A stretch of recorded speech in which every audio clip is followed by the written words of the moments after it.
Buenas y bienvenidos aquí un día más a Mar de Curiosidad. Espero que estéis teniendo unos muy buenos días, tardes o noches o la hora que sea cuando estéis viendo, ya sea el directo, por supuesto aquí en Twitch, Mar de Curiosidad, o ya sea el vídeo en el canal Mar de Curiosidad, donde estoy subiendo todos los directos del temario de tecnología para las oposiciones de secundaria, especialidad obviamente tecnología. Y ya vamos por el tema número 11. Este tema es el más rural de todos, así que yo creo que puede ser muy interesante. Bienvenidos Despertafer y Víctor Carrera. Espero que estéis tomando ya vuestros pupitres. El vídeo va siempre en ascenso, por supuesto. Bueno, hoy el tema es un poquito largo y además es un tema complejo que podríamos dedicarle muchísimo tiempo. Muchas horas. Pero vamos a intentarlo tomar de una forma más o menos tranquila, relajada, ¿de acuerdo? Y por supuesto tenemos hoy un tema que yo creo que dentro de lo que es el lore del canal puede ser bastante divertido, pero bueno, para la gente que no conozca el tema, vamos a decir el tema. Muy bien, vamos a ello. El tema 11, se llama el proceso de producción agropecuaria, características, por lo tanto, también de un proyecto agrícola escolar. Vamos a hablar de lo que es el tema agropecuario y vamos a hablar de cómo planificaríamos un proyecto escolar para trabajar ese tema. Es un problema siempre de falta de ovejas y del riego. Muy bien, pues vamos a meternos ya directamente a nuestro fondo particular para trabajar el tema. Como siempre, 1 horita y media por delante, tranquilos, vamos a trabajarlo. Sí, los proyectos escolares de granja, temas agropecuarios son muy interesantes para los chavales y sobre todo aquí en España pensad que es una cosa muy importante. España no deja de ser uno de los lugares donde más importante es el tema de la agricultura aquí en Europa, así que bueno, vamos a darle un poquito de vueltas. Muy bien, para lo que es el temario, ¿de acuerdo? Tenemos 4 grandes temas. El primero sería el proceso de producción agropecuaria a lo largo de la historia. Vamos a hacer un análisis más o menos histórico de lo que es la agricultura, como ya hemos visto en anteriores temas, o sea que no nos va a sorprender demasiado. Luego vamos a hablar de lo que es la producción agraria. Sí, llegas a tiempo, así que cena tranquila y ponte a ver este maravilloso directo y bienvenida. Muy bien, vamos a hablar de los factores que influyen en la producción agraria, el clima, el suelo, el riego y la fertilización.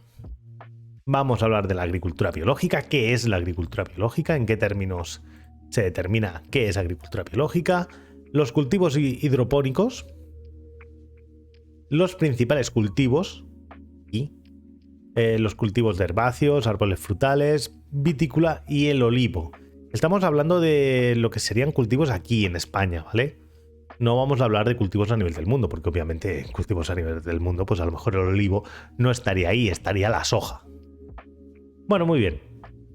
Vamos a ver la producción ganadera, sistemas de explotación ganadera, la explotación extensiva, la intensiva y las explotaciones mixtas, la producción bovina, el ganado lechero, el ganado para carne y las razas de doble uso, la producción ovina, aquí muy querida en el canal siempre, la producción porcina, la producción avícola y la producción de conejos. Y por último, pues bueno, vamos a ver un proyecto de granja escolar, cómo trabajaríamos un proyecto agrícola escolar. Muy bien, venga, vamos a leer esta introducción a este tema. Dentro del proceso de producción agropecuario se incluyen los que tienen relación con la agricultura, la ganadería y su comercio. También debería estar metida la pesca, pero bueno, como es un tema un poquito diferente, permitimos que quede fuera. De la actividad explotadora del hombre, desde la formación de las primeras sociedades sedentarias, solo un pequeño número de especies, animales y vegetales, han podido ser domesticadas. El hombre, acuciado por las necesidades crecientes de alimentación, vestido y esparcimiento, como consecuencia del aumento constante de población y sus exigencias, se ha visto obligado a intensificar la utilización y la producción de sus cultivos y ganado. Hay una cosa muy clara, que es que prácticamente solo hemos podido domesticar, exceptuando temas de aves y cosas así, animales que tuvieran una cierta estructura social. Es decir, nos hemos podido poner a, por ejemplo, domesticar caballos, Gatos no mucho, pero sí perros, porque tienen una estructura social. Nosotros nos ponemos en la cúspide de esa estructura social y entonces los domesticamos, nos convertimos en sus líderes de manada. Y por eso podemos domesticar ciertos animales y no otros.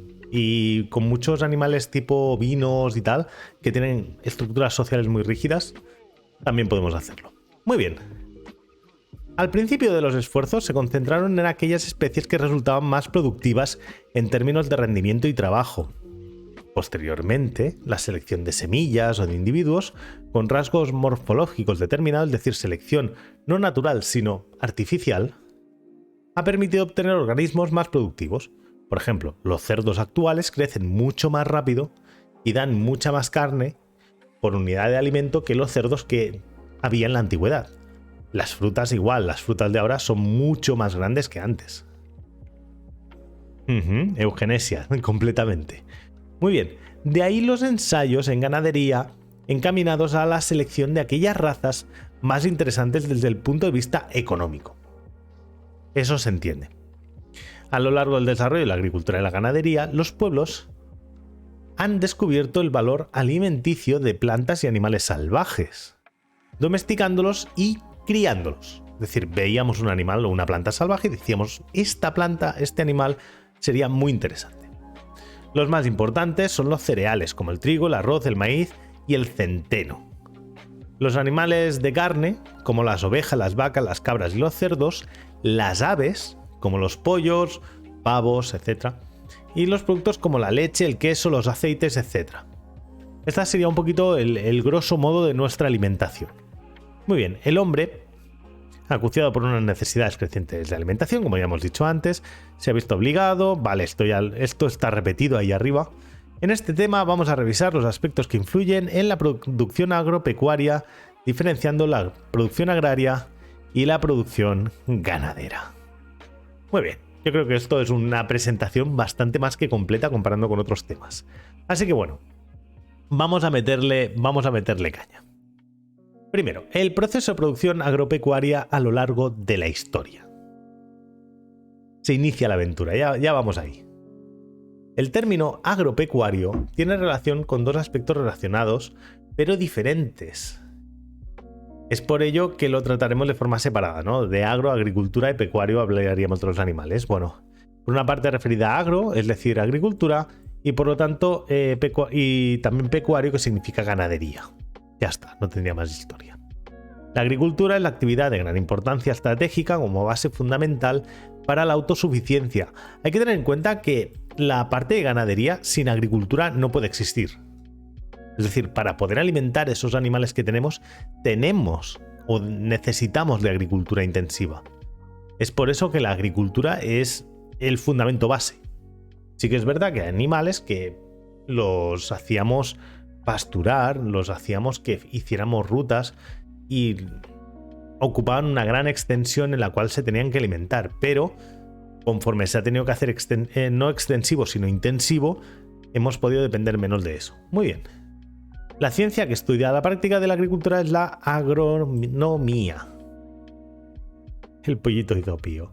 Bueno, la agricultura moderna depende en gran medida de la ingeniería, la tecnología y las ciencias biológicas y físicas. El riego, el drenaje, la conservación, la canalización, campos todos importantes para la garantización del éxito de la agricultura. Pensad que la agricultura es una técnica muy compleja. No es solo plantas y te olvidas. Necesitas trabajar en los momentos adecuados muy bien. Sí que es verdad que, sin embargo, requiere tiempo y paciencia. Es decir, no siempre hay que estar haciendo cosas en esa producción. Puede trabajar por sí misma, pero hay que atenderla adecuadamente. Muy bien, la química agrícola se ocupa de los problemas vitales para la agricultura, tales como el empleo de fertilizantes, insecticidas, fungicidas, la estructura del suelo, que hay que nitrificar cuando las plantas absorben los ciertos nitratos que tiene el suelo, o la vacían de ciertos contenidos, hay que volver a introducirlos, o eliminar aquellos contenidos nocivos que introducirían las plantas en el suelo. A saber, el análisis de los productos agrícolas y de las necesidades nutricionales de los animales de la granja también. La ganadería es la cría de animales. La cría de animales, no es la captura de animales, es la cría de animales, ¿vale? Esto tenemos que tenerlo claro. Que tiene como objetivo obtener un aprovechamiento de los mismos. Es importante diferenciarla de la cría de animales de compañía, ¿vale? Por eso he dicho lo de la cría, porque tenemos la cría para el aprovechamiento de los mismos y la cría de animales de compañía. O de especies amenazadas, no sería ganadería. Por ejemplo, que no se corresponde con el concepto tradicional de ganadería. Muy bien. Se habla de ganadería normalmente cuando los animales se desarrollan en un estado de domesticación, siendo su aprovechamiento principalmente el de la carne, la leche, el cuero, etc. Pero la doma no sería ganadería. No la tienen en el mismo... No sé hasta qué punto la pueden poner en el mismo saco, pero bueno. La historia de la producción agropecuaria puede dividirse en grandes periodos de duración desigual. Lo primero, la prehistoria. Ya sabéis que como siempre aquí tenemos el spawn de tiempo más largo. Dice, los primeros agricultores pertenecían en su mayor parte a la cultura del Neolítico. Ya sabemos que Neolítico significaba nueva piedra. Los emplazamientos ocupados por estos pueblos se encontraban en lo que hoy llamamos Irak, Irán, Israel, Jordania, es decir, Oriente Medio. Claro, exacto, son tres distintas. Ganadería, cría de mascotas y doma, correcto. Y la mayoría son anteriores al sexto milenio antes de Cristo. Recordad que Babilonia viene de casi del milenio 8 antes de Cristo, es decir, ya había asentamientos muy grandes. Y las más antiguas podían remontarse al año 10.000 antes de Cristo. Estamos hablando de hace 12.000 años. El cultivo durante un largo periodo de tiempo de las plantas más prolíficas y resistentes producía una variedad estable. Los rebaños de cabras y ovejas estaban compuestos por animales salvajes jóvenes capturados. Salvajes jóvenes capturados. No eran criados, no eran nacidos en cautividad, eran cogidos, extraídos, jóvenes y salvajes. Y aquellos que presentaban las características más deseables, tales como cuernos pequeños y una elevada producción de leche, eran criados de forma selectiva. Es como los caballos, que durante mucho tiempo se siguieron capturando salvajes o se seguían teniendo salvajes. Se cogían los más hábiles. Muy bien. La transición de la caza y la recolección a la dependencia de la producción están en semilibertad, claro, sí. La producción propia de alimentos se produjo de forma gradual. Y en algunos lugares aislados del mundo aún no se ha logrado. Hay sitios que todavía no tienen ni ganadería ni agricultura. Lugares donde viven personas que están aisladas de la evolución tecnológica pueden seguir viviendo, recolectando y cazando. Las cosechas y el suministro propio de carne eran completados por la pesca y la caza de aves, así como la carne de animales salvajes. También hay sitios como por ejemplo islas donde solo pueden ir a pescar y entonces pues obviamente no pueden tener ganadería porque no tienen espacio físico para eso. Muy bien, el pastoreo puede haber sido posterior a esto. La evidencia parece indicar que las explotaciones mixtas, la combinación de cosechas y la cría de animales era el patrón más habitual en el Neolítico. Es decir, que el pastoreo sería posterior a la cría de animales. Primero tendríamos una cría de animales y luego más adelante tendríamos el pastoreo. No obstante, los pastores nómadas recorrían las estepas de Europa y Asia, donde fueron domesticando el caballo y el camello. Bueno, en Europa, en las estepas no creo, ¿no? Pero más al sur sí. Muy bien, las primeras herramientas agrícolas eran de madera y piedra. Incluían la azada de piedra, la hoz. Son herramientas muy muy antiguas. Para recoger grano fabricaban palas de piedra afiladas, la pértiga empleada para agujerear el suelo y plantar semillas. Una pértiga es un palo largo con el que vamos a hacer agujeros en el suelo. Y con posteriores adaptaciones como la pala y el azadón. Hay un canal que os recomiendo que es un chico que hace como toda la evolución tecnológica y es muy bueno. Ya os dejaré en el link en la descripción del vídeo de YouTube, os lo dejaré por ahí puesto. Más tarde se adaptó el arado por el tiro de bueyes. Muy bien. Primeras civilizaciones. Bueno, más adelante, cuando nos vamos desde el 2500 a.C. hasta el 500 después de Cristo, algunas plantas empezaron a adquirir importancia. Las uvas, el vino... Doctor Stone, sí. Se mencionan en registros egipcios y ya alrededor de 2900 a.C. ya estábamos con las frutas y demás. Muy bien, y el comercio de aceite de oliva estaba ya generalizado en el área del Mediterráneo. Era un producto exquisito y deseado. Se producía y se vendía y se comercializaba alrededor del Mediterráneo y además era muy demandado. En el primer milenio antes de Cristo. El centeno y la avena se cultivaban en el norte de Europa y hacia el 1000 a.C. en América el maíz fue el cereal más difundido. El caballo, introducido en Egipto alrededor del 1600 a.C., era ya conocido en Mesopotamia. Recordemos Mesopotamia 8000, ¿vale? Y el Asia Menor. El carro de bueyes, de 4 ruedas para trabajos agrícolas, los carruajes, etc. La aceituna es complicada porque solo se puede comer tratada. Sí, es un producto complicado de tratar. Y además no es como que lo puedas coger y comértelo. Es realmente un proceso interesante lo que ocurre en las almazaras. Es muy sorprendente que se hagan todos estos tipos de trabajos. Además que se le quite el ácido y todo el tema. Muy bien. Las herramientas de metal eran más duraderas y eficaces. Y el cultivo se vio impulsado gracias a la ayuda de útiles como el arado tirado por bueyes equipado con una reja metálica. Lo que podríamos llamar el trillo. Mejoraron los métodos de almacenamiento de aceite y grano, los graneros, cisternas secas, silos y todos los demás elementos. Los sistemas de irrigación usados en China, Egipto y Oriente Próximo eran muy elaborados. Sí, son cosas que se van descubriendo y dices, ¿cómo han llegado a estos conocimientos? Pero la introducción fue de fertilizantes, en su mayor parte estiércol de animales, la rotación de cultivos. Todas estas cosas son las que nos cambian bastante el nivel de vida gracias a todo el aumento de la productividad. Muy bien, nos vamos a la época feudal, ¿de acuerdo? En Europa, el periodo feudal comenzó poco después de la caída del Imperio Romano, se mantiene o llega al máximo en el 1100, ya se reduce para el 1400-1500, y durante este periodo el dominio árabe en Egipto y España, la irrigación se extendió a tierras que antes eran improductivas o estériles, tierras de secano. Gracias a los árabes se ven inundadas con agua que viene de otras cuencas fluviales. Y entonces empezamos a tener producción de productos de tipo... de tipo de regadío en zonas de secano o que eran auténticamente improductivas.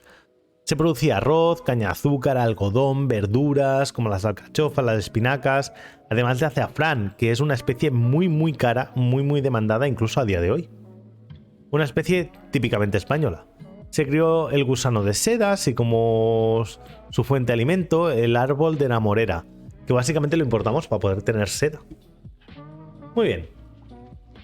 La explotación feudal requería, a grandes rasgos, de 350 a 800 acres de suelo arable y una cantidad equivalente de otras tierras como humedales, zonas de bosque y pastizales.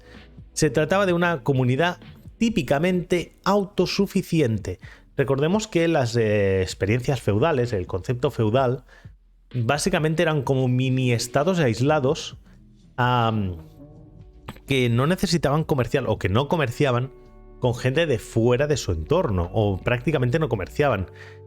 Esto fue uno de los grandes problemas que tuvo la época feudal. Eso significa que tenían que producir todo el alimento que necesitaban consumir luego.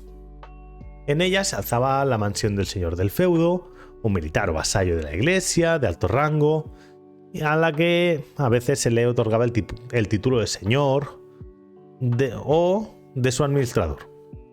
Muy bien. Hacia el año 1300, ¿de acuerdo?, empieza a hacerse patente la tendencia de cercar tierras comunales y la cría de ovejas para aprovechar la lana. Empezamos a utilizar ovejas para la lana. Año 1300, la cosa empieza a cambiar. La aparición de la industria del textil hizo que la cría de ovejas resultara más rentable. Como igual que en cualquier otra industria, aumenta la cantidad de ovejas que tenemos que producir, empezamos a producirlas de forma más eficiente, más barata y cae el coste. Y todavía no estamos en la época industrial. Muy bien, las áreas que rodeaban las ciudades medievales empezaron a especializarse en productos hortícolas y lácteos. Muy bien, y nos vamos ya a la edad moderna o contemporánea. Al llegar el siglo XVI, la población europea iba en aumento. Tenemos una de las primeras explosiones demográficas. Correcto, las ovejas son un símbolo de progreso medieval. Y la producción agrícola entró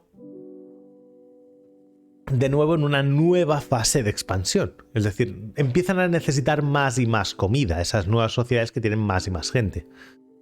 Allí y en otras áreas, la naturaleza de la agricultura habría de cambiar mucho en los siglos venideros. El descubrimiento de América favoreció el hallazgo de especies vegetales y animales hasta entonces desconocidas en Europa. El gran descubrimiento de América es la patata. Punto. Ni el oro, ni las gentes del... No, la patata. La patata es uno de esos descubrimientos que cambió el mundo. Un producto venido de allí que es como, wow, esto... Bueno, había gente por todo el mundo que se comía prácticamente solo patatas. Es increíble. La agricultura colonial comenzó no solo para proveer de alimentos a los colonizadores, sino también para producir cosechas comerciales y suministrar alimentos a las metrópolis. Muy bien, la revolución científica, un producto del Renacimiento y del siglo de las luces de Europa, favoreció la experimentación en la agricultura, así como otros campos. Es decir, ya vemos que en esa época prácticamente tenemos una evolución tecnológica en todo. Siglo de las luces, ya lo dijimos, donde los grandes señores empiezan a aprovechar los descubrimientos de sus vasallos o de sus mecenados para demostrar lo buenos o los magnánimos que eran ellos como señores. Muy bien. Entre los adelantos más importantes están la crianza selectiva de ganado. También no solo de ganado, sino también de especies domésticas. Ahí es donde realmente empiezan a aparecer las especies de perros diferenciadas y buscando la excelencia está aquí. Iniciada a comienzos del 1700 y la dispersión de la caliza en las tierras de cultivo a finales del mismo siglo. Las mejoras mecánicas del arado tradicional, que ya comenzaron en el siglo XVII con la fijación de pequeñas puntas de hierro a la madera mediante tiras de cuero, es decir, ya el trillado era como más eficiente. Ahora tenemos patatas fritas con sabor a huevo frito, el progreso. Hay unas patatas fritas que tienen sabor a queso en el Mercadona que son increíbles.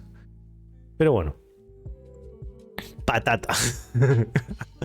Bueno, sí, me parece que el progreso está llegando a cotas que ni coches voladores ni nada. Patatas con sabor a huevo. Muy bien.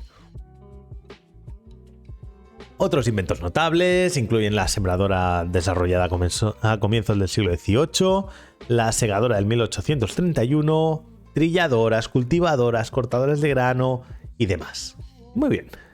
En los siglos XVII y XVIII se efectuaron los primeros intentos sistemáticos para estudiar y controlar las plagas. ¿Qué nos pasa? Empezamos a acumular más y más producción en menos y menos espacio. ¿Qué pasa? Que donde antes crecía un cierto animal, ahora ese animal tiene todos los recursos que necesita y además todos muy cerca.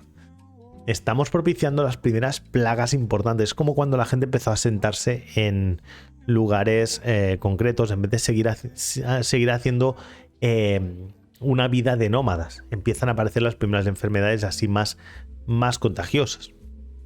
Pero bueno, esto fue algo que se fue arreglando. En el siglo XIX se desarrollan varios tipos de venenos para su empleo en forma de fumigaciones. Muy bien. Cuando descubran la patata con sabor a patata.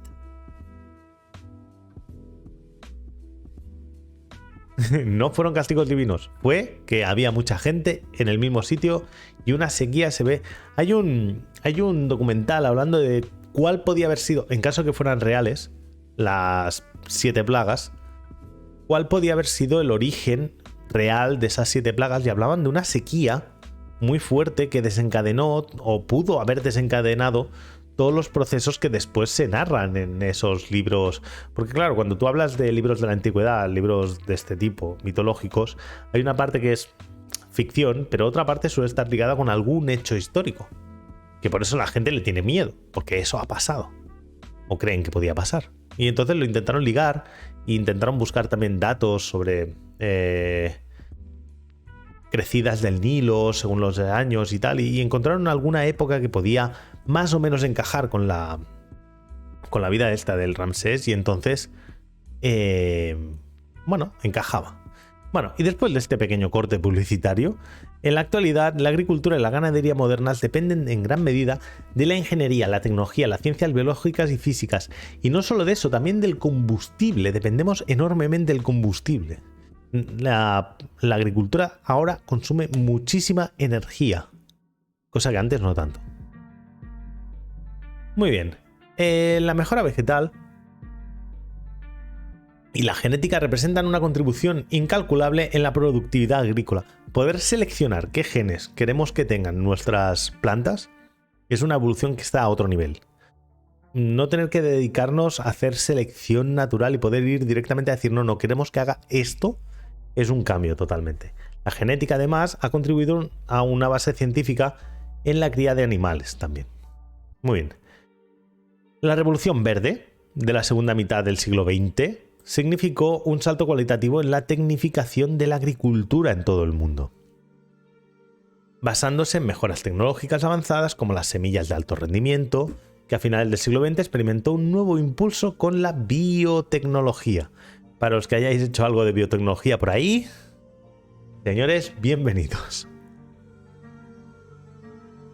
Las principales consecuencias negativas de la agricultura actual son la deforestación de selvas y bosques para convertirlos en superficie calculable. Que esto pasa sobre todo en aquellas regiones donde tienen que ocupar más espacio para el tema de agricultura y ganadería. Hay otros lugares donde no, donde como se está quitando esos grandes volúmenes de tierra, se está haciendo más bosque. Muy bien. La contaminación por insecticidas y otros aditivos químicos como los nitratos, la pérdida de biodiversidad debido a la selección y manipulación genética para obtener especies más productivas. Muy bien. En detrimento, por supuesto, de la flora autóctona. Tú quitas la flora autóctona para poner pues, el producto que tú quieres plantar. A lo que se ha pretendido responder con el planteamiento de la denominada agricultura sostenible. Muy bien. Vamos a ver qué nos quieren decir con el concepto de agricultura sostenible o ecológica. Muy bien, en los últimos años ha cobrado importancia la denominada agricultura ecológica, que obtiene sus cultivos sin emplear productos químicos ni organismos genéticamente modificados. Esto no es del todo cierto. La agricultura ecológica sí que usa productos químicos, pero no los deposita directamente en las plantas ni los deposita en el suelo. Pone sistemas de captura de insectos y plagas y tal mucho más pasivos. No sé si habréis visto caminando por el campo una especie de canastillas que parecen un cono sobre un plato, básicamente. Ahí dentro hay productos para cazar y para quitar o para apartar o para matar insectos que pueden dañar el producto que estás plantando.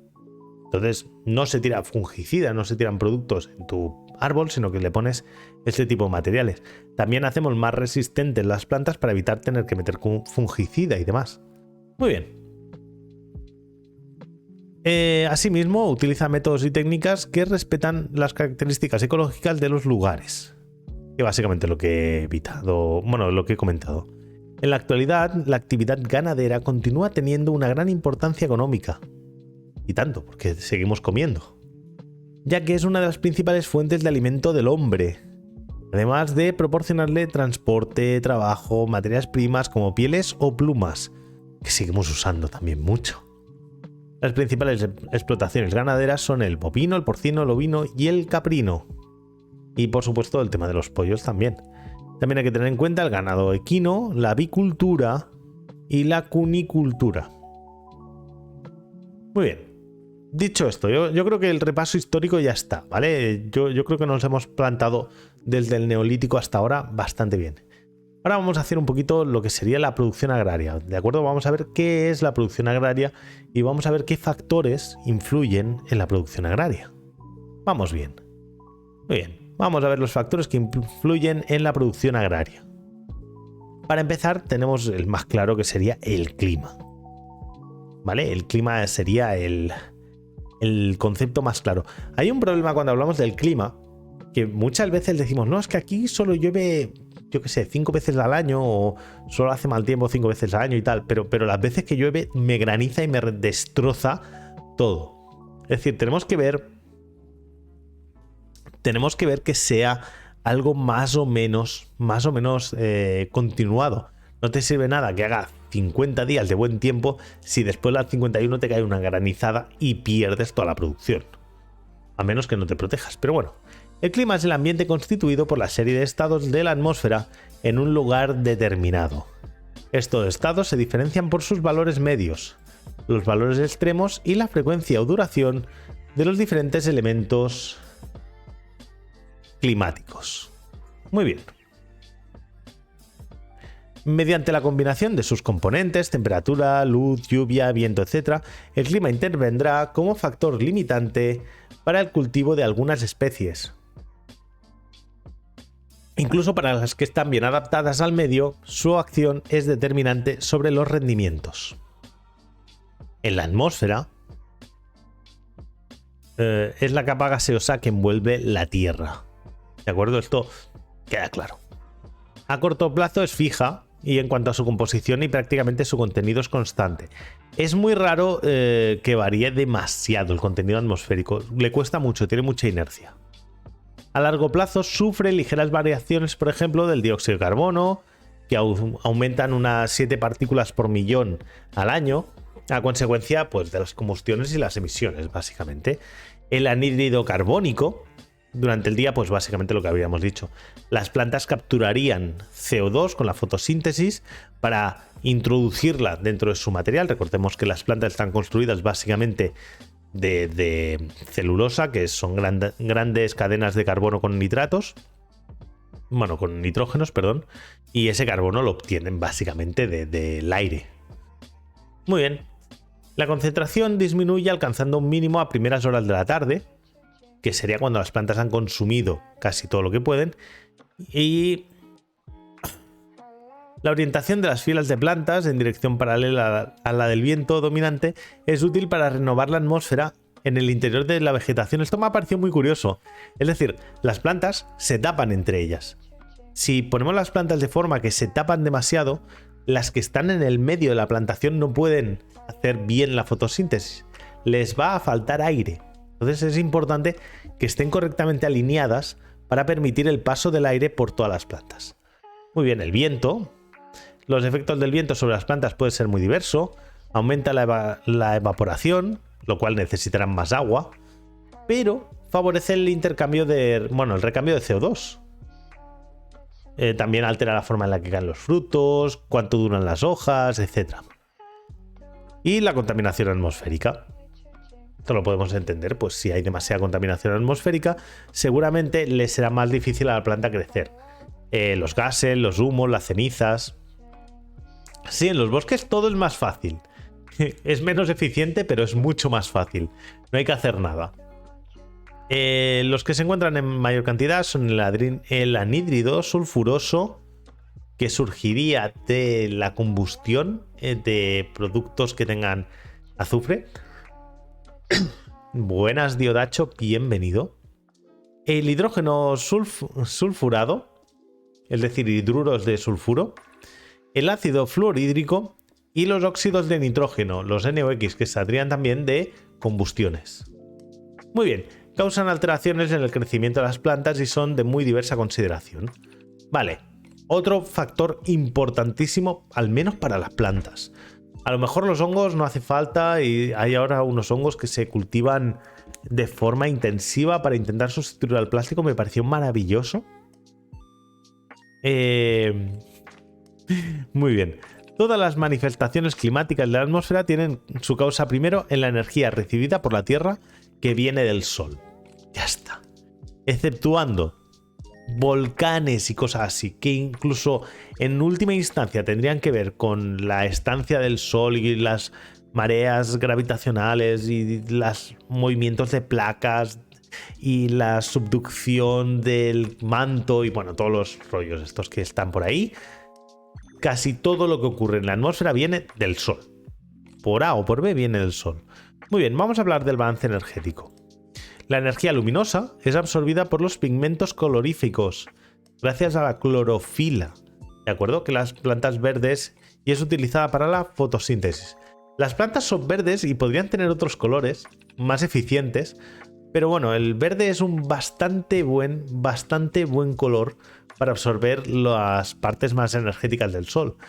Tened en cuenta que la cantidad de luz que emite el Sol en todo su espectro no es plano. Hay partes que emite más y partes que emite menos. Esto es básicamente porque la mayoría de los fotones salen de la fusión de hidrógenos de helio en hidrógeno, y entonces básicamente pues casi todo lo que sale suele ser luz casi amarillenta y demás. Bueno, si para la realización de la fotosíntesis se utiliza toda la energía procedente del Sol, la producción vegetal sería muy alta.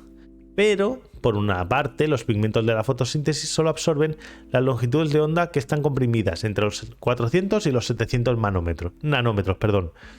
Ya está, el resto no pueden absorberla, que representa el 41% de la radiación global. Por lo tanto, si le llegan 100 fotones a una hoja, básicamente solo podría absorber 41. Muy bien, además también se pierde un 8% por efecto de la reflexión de la superficie. La superficie refleja en parte la luz, no son cuerpos negros. En la superficie foliar, y otro 10% se inactiva por ser absorbida por otros pigmentos no fotosintéticos. Por ejemplo, pues lo mejor por una parte de la rama o de las venículas o lo que sea. Es decir, que básicamente entre pitos y flautas tienes un rendimiento de un 20 y muy pocos %.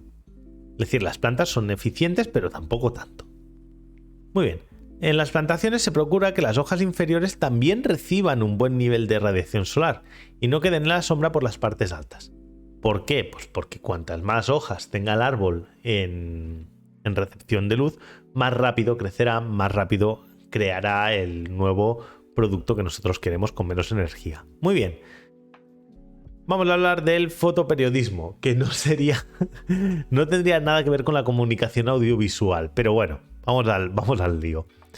La floración de muchas plantas depende de una serie de ciclos diarios de luz y oscuridad, también del calor y del frío. El fotoperiodismo es una respuesta de la planta a la longitud del día, es decir, la planta sabe más o menos en qué mes está o en qué época está según la cantidad de horas de luz que recibe.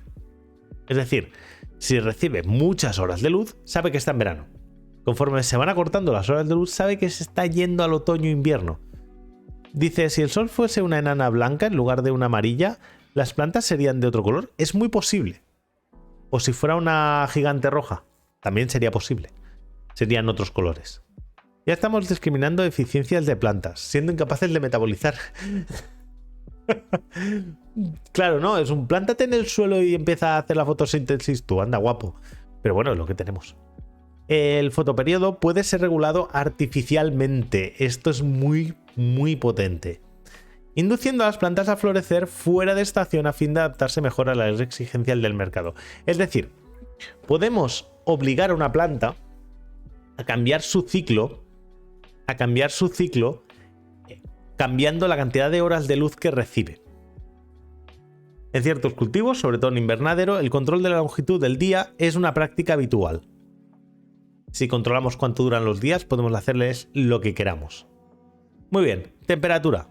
En agricultura interesa conocer la temperatura del aire, determinada a nivel del cultivo, y la del suelo, porque de ella depende el desarrollo y funcionamiento de las raíces. Por ejemplo, si el suelo se nos congela, olvídate de las raíces. Van a tener muchos problemas. La vida de los organismos del suelo y la germinación de las semillas. Todo esto es importante, es decir, no solo es la atmósfera lo importante, también el suelo.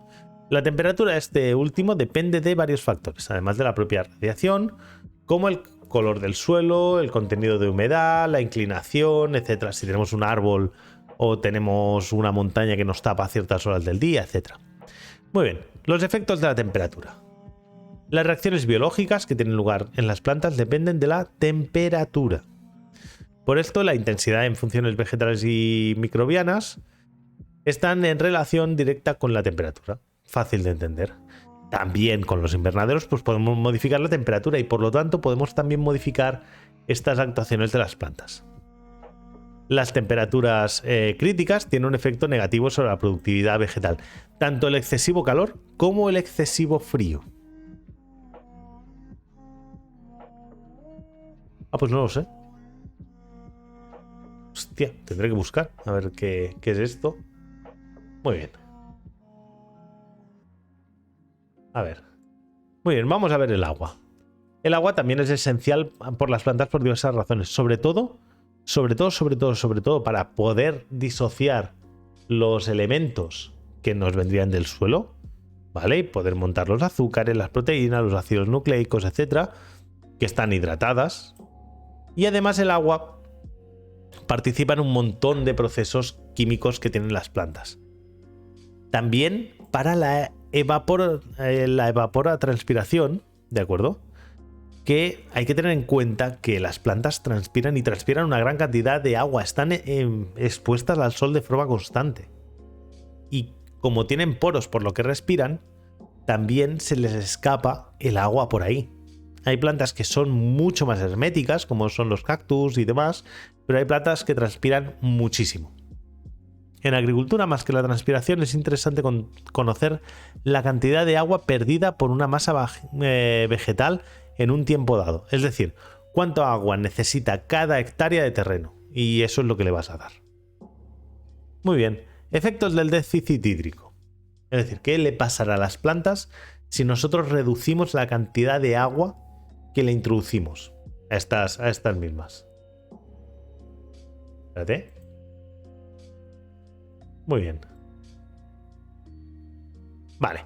Tienes graves consecuencias sobre los procesos vitales, como el enanismo, la reducción de las raíces, el acortamiento de los entrenudos, la caída de flores, frutos, retraso en la germinación. Es decir, siempre que les falte agua, las plantas van a reducir en mucho su producción. Van a trabajar muchísimo peor.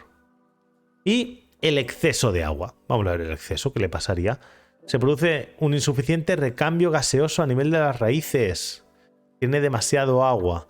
Un excesivo lavado de sales minerales y un clima favorecedor del crecimiento de diversos parásitos. Por lo tanto, vamos a pudrir las raíces y vamos a matar la pobre planta. Y eso no es adecuado. Un exceso de agua puede acabar mucho más rápido con una planta que la falta de agua. Pero bueno, es lo que hay. Claro, mucha gente, las plantas no les sobreviven en sus casas porque se pasan mucho con el agua. Y entonces esa planta está saturada de agua, no puede, sus raíces no pueden trabajar y básicamente pues las pobres plantas pues no sobreviven a sus dueños. Muy bien, vamos a ver el suelo.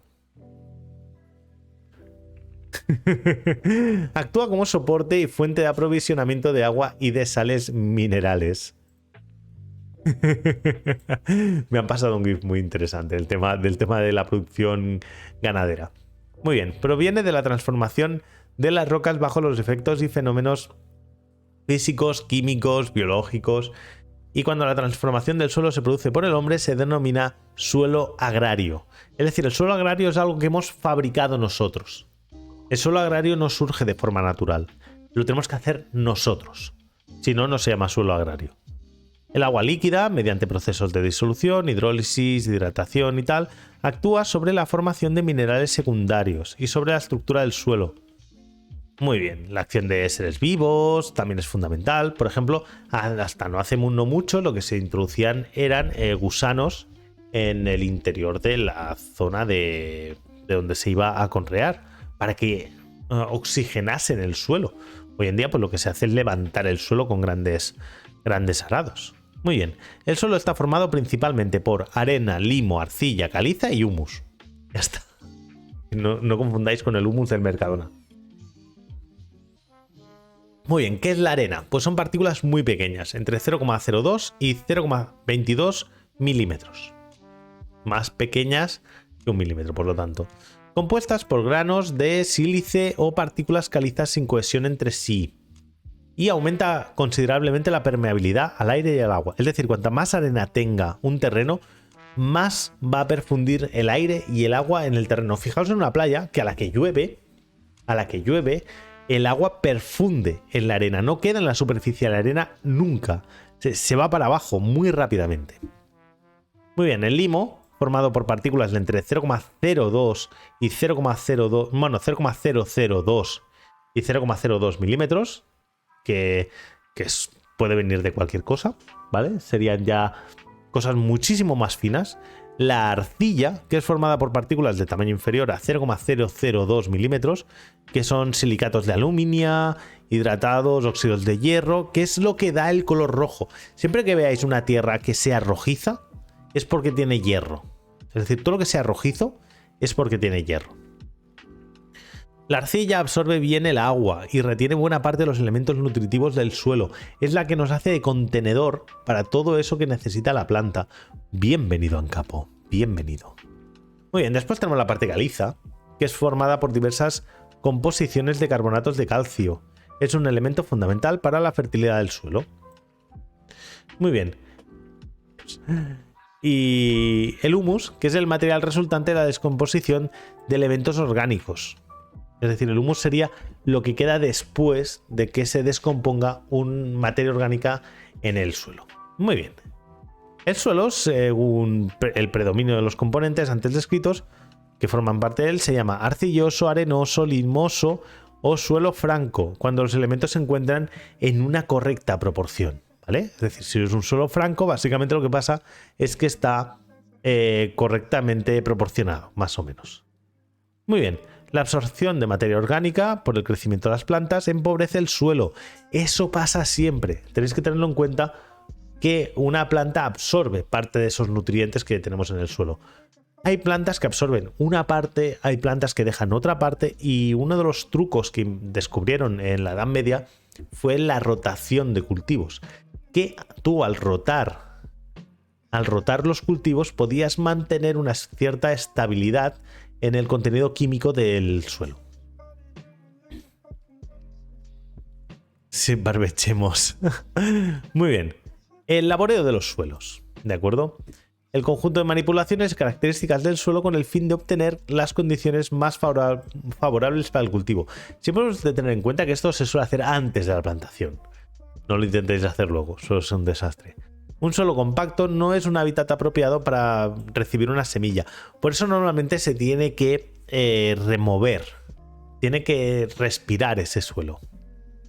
Si es rígido, si es una piedra, ese suelo no admite vida nueva. Le va a costar. A la memoria de esto. Mediante el laboreo se favorece el intercambio de gases, aumenta la superficie expuesta a los agentes atmosféricos, se distribuye el abono, ¿de acuerdo? Es decir, tendríamos un poquito todo el trabajo este, y quitamos normalmente lo que nosotros llamamos malas hierbas, que es vegetación que nosotros no queremos.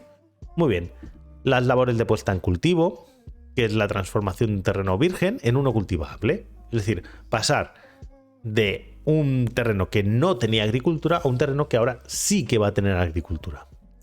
La primera labor es la roturación, que es la eliminación de piedras, las hierbas, matorrales, es decir, eliminar todos aquellos productos que no queremos en nuestra plantación. Pensad que una piedra es un problema en cualquier campo.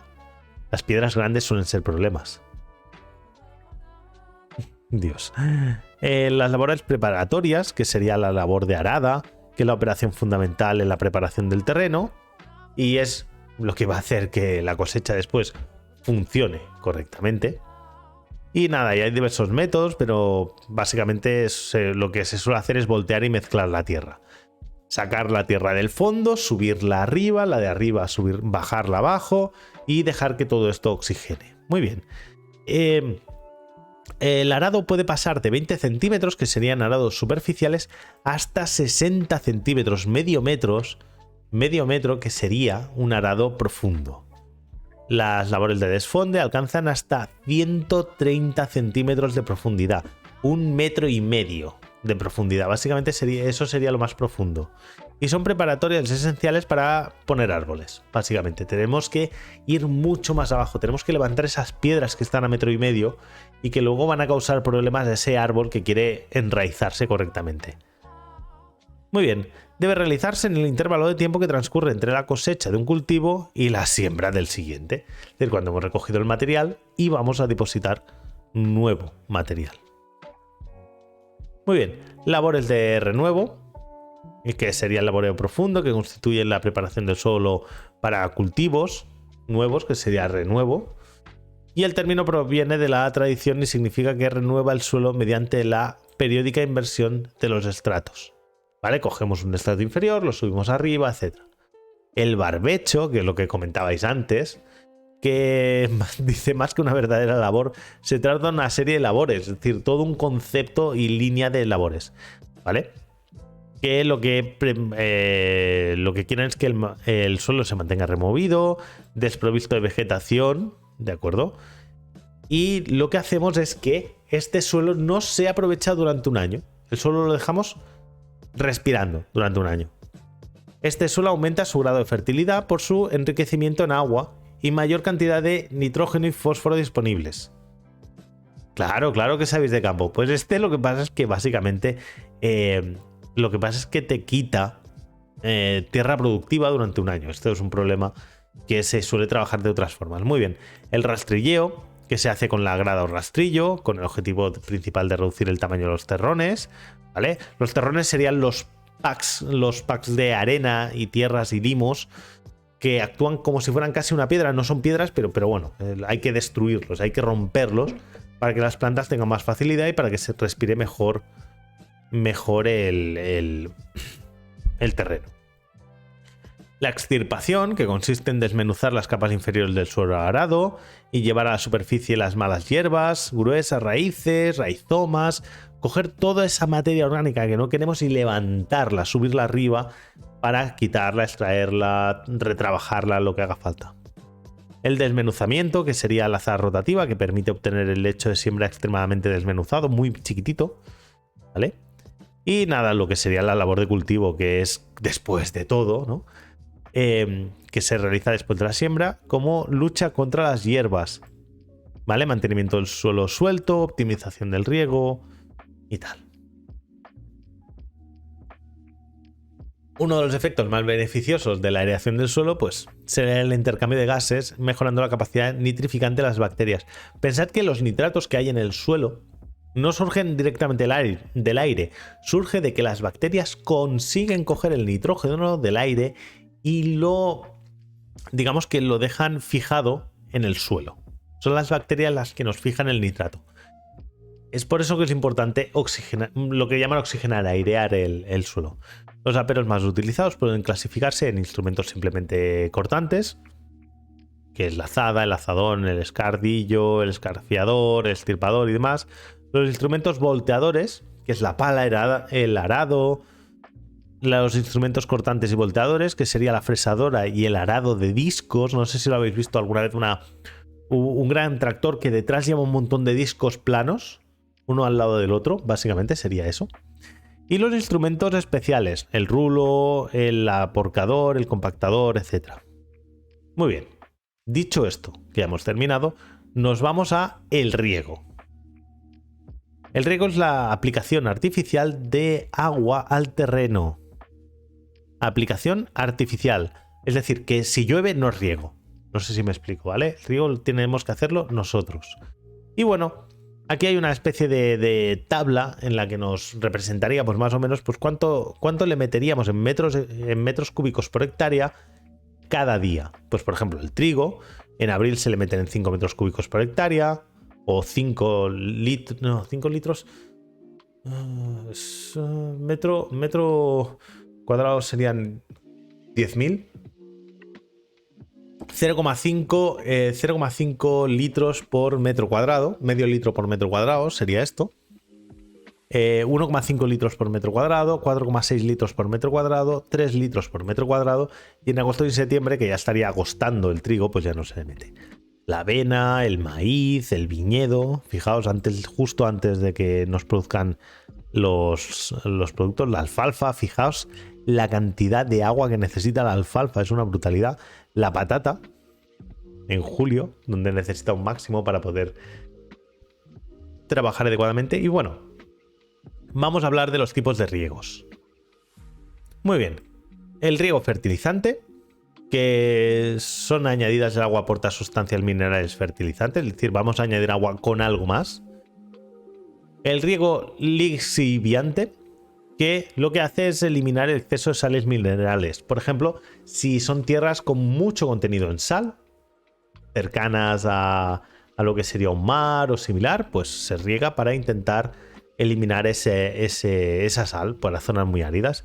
El riego térmico, que es para bajar la temperatura de la planta.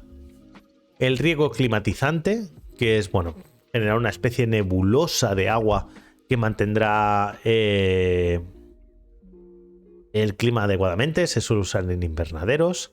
El riego por deslizamiento, que se realiza por inundación. Esto estamos inundando el terreno de agua, que el agua se absorbe lentamente. Debe minimizarse la escorrentía, que sería un poquito la velocidad de ese agua que no se lleve básicamente toda la arena.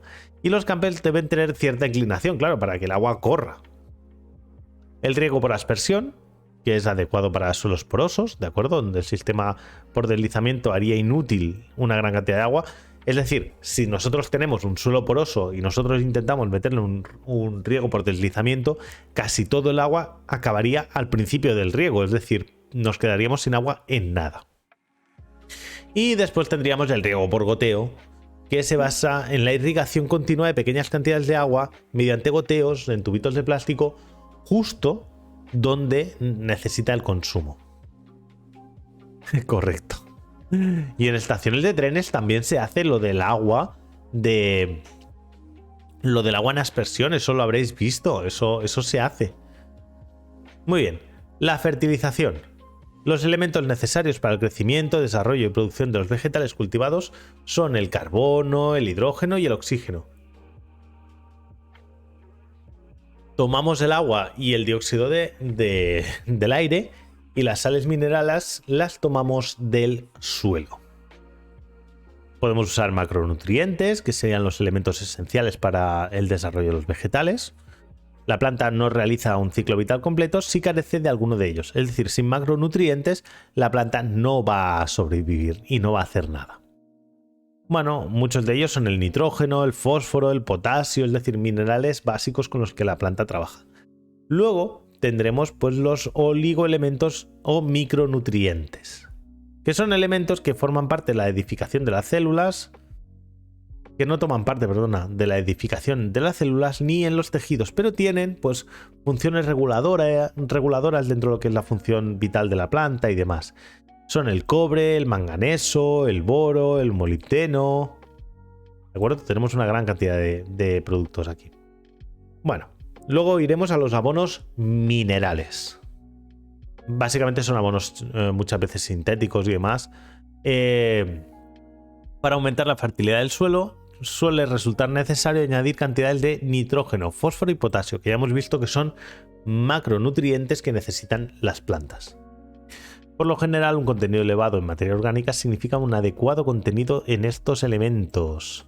Pero cuando los análisis indican la carencia de alguno de ellos, es necesario pues recurrir a abonos minerales. Y los abonos minerales se suelen clasificar en nitrogenados, fosfatados o potásicos, ¿vale? Y ya dependerá pues del producto que tengan. Y luego tenemos los abonos orgánicos. Pues para esto se entenderían los que vienen de origen animal, vegetal o mixto, que se añaden en el suelo con fin de mejorar su fertilidad. Es decir, que vengan de compostaje o de abono animal. Muy bien. El abonado orgánico constituye una técnica tradicional y muy eficaz para mejorar los cultivos, ya que mediante ese sistema se añaden al suelo todas las sustancias necesarias para las plantas. Muy bien. Pues se puede usar estiércol, líquido, sólido, gallinaza, basuras, harinas de carne, orujos, residuos de pluma, lana. Bueno, os maravillarían lo que se llega a usar de abono, es una auténtica locura. Bueno, y después tenemos la agricultura biológica. Vamos a ver un poquito qué nos quiere decir un poquito este documento con la agricultura biológica, ¿vale?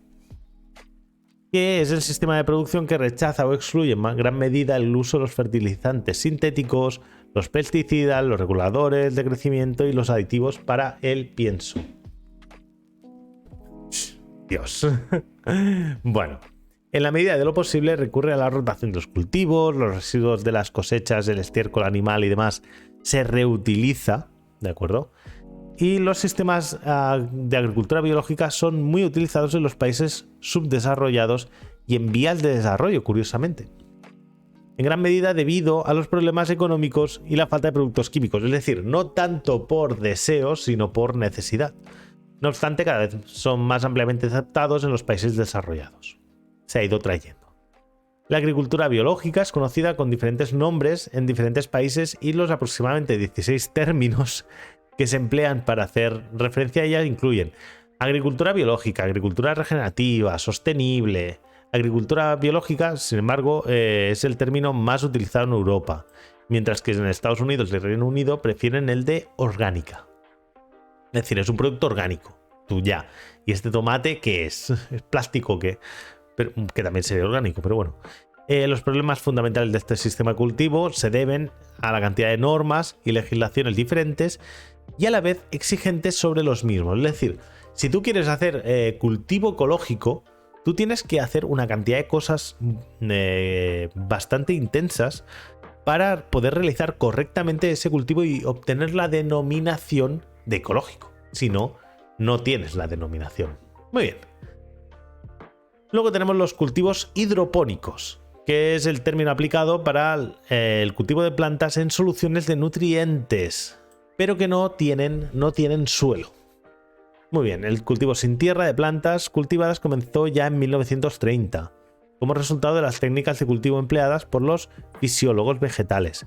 Es decir, podemos no tener suelo y usar otro tipo de componentes y ya está. Muy bien, principales cultivos, ¿no? Que tenemos los herbáceos, que tendríamos los cereales, principal cultivo humano, ¿vale? Que es bajo el nombre genérico de cereales, comprendemos las plantas de la familia de las gramíneas, ¿vale? Que son sembradas para la obtención de grano. Gramínea, grano. Todo lo que nos dé grano son gramíneas y por lo tanto cereales. Es de gran importancia el cultivo de cereales, el trigo, la cebada, el centeno, el arroz, el maíz, el sorgo, la avena, el mijo, el panizo y el alpiste. Pensad que todo esto básicamente es casi toda la producción de comida de la humanidad, es esto, ¿sabes? Los 4 primeros aseguran la alimentación humana en grandes sectores del mundo civilizado. Sin esto tendremos problemas. Los demás, aunque también se han utilizado para tal fin, generalmente sirven de alimento de ganado. Ya está. Trigo, ¿no? Respecto al suelo, se debe cultivar en tierras profundas para que haya un amplio desarrollo radizal, ¿vale? De las raíces, que son bastante profundas, con capacidad de retención y a la vez un drenaje bueno para que no se les quede acumulado mucha agua. No es conveniente un aporte excesivo de estiércol, ya que el trigo no madura cuando existe un exceso de materia orgánica.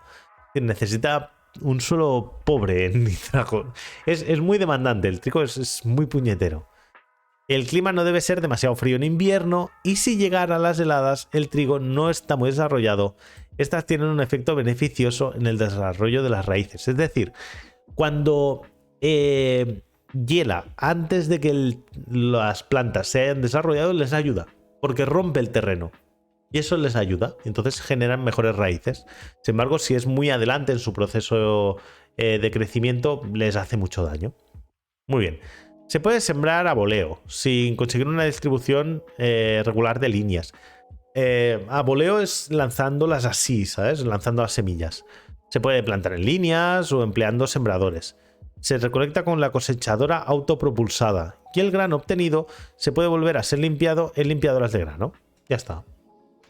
la cebada para cervezas, básicamente, gran producto, mejor persona. Se dan en tierras fértiles que pueden tener buenas producciones en suelos poco profundos y pedregosos. Son más agradecidas, ¿vale? El maíz, que es el cultivo de uno de los que ha experimentado un crecimiento más espectacular. El maíz es de esas cosas que ha llegado y nos ha cambiado la vida. Se adapta a suelos muy diferentes y permiten estar en suelos con pH 6 y 7. Para su siembra se necesita una temperatura de más o menos 10 grados. Necesitan temperaturas ya un poquito cálidas. Para que la floración se desarrolle, normalmente conviene temperaturas de 18 grados como mínimo. Si no, tampoco. Es decir, norte de Europa, maíz, nada. Es más sur de Europa y demás, o América. De todo esto se deduce que se planta en países cálidos, con temperaturas relativamente elevadas, ¿de acuerdo? Muy bien, vamos al arroz, que es también muy importante a nivel mundial. Y la gran cantidad de variedades de esta especie se distinguen por el tamaño y forma del grano. Es decir, sería según el tamaño y forma, tenemos un tipo de producto de arroz u otro. Y es un cultivo muy especializado con características propias. Son inundados, etcétera, etcétera. Plantar arroz es muy diferente a plantar casi cualquier otro tipo de gramínea. Generalmente se cultiva en regadío, para lo cual se divide en terreno en tablares rectangulares separados por caballones de bastante altura, ya que parte del tiempo el terreno se ha de quedar inundado. Si los caballones fueran bajitos, el agua saldría y eso no nos interesa. El arroz puede plantarse con las plantas producidas en los planteles o sembrarse directamente. Es decir, el arroz puede crecer fuera de estos planteles. El número de plantas va a depender de esto. La recolección se realiza con cosechadora. Y el arroz cosechado debe secarse hasta que tenga solo un 12% de humedad. Recién sacado no vale de nada. Las leguminosas, que serían las lentejas y demás. A comienzos del siglo XVIII... Vale, sí. Van Helmont realizó un experimento para demostrar que el agua se transmutaba en tierra y plantó un sauce de 2 kilos en una maceta de 90 kilos. A los 5 años la tierra pesaba lo mismo, pero el sauce había crecido hasta los 77 kilos. Aún no se había descubierto la fotosíntesis. Claro, todos esos kilos no salieron de la tierra, salieron del aire, que es lo que la gente no entendía. Muy buenas es de Car. El cacahuete, la soja, los altramuces, las judías, solo se desarrollan en climas o ciclos templados o medio calientes. Los guisantes sí que resisten un poquito más el frío, 4 grados bajo cero, sería adecuado para ellos. Los tubérculos y raíces, patatas, básicamente. Llamados tubérculos, es una hinchazón orgánica en la raíz. Es decir, lo que nos comemos, la patata, es un trozo de la raíz. Es decir, la patata es un trozo de raíz, básicamente.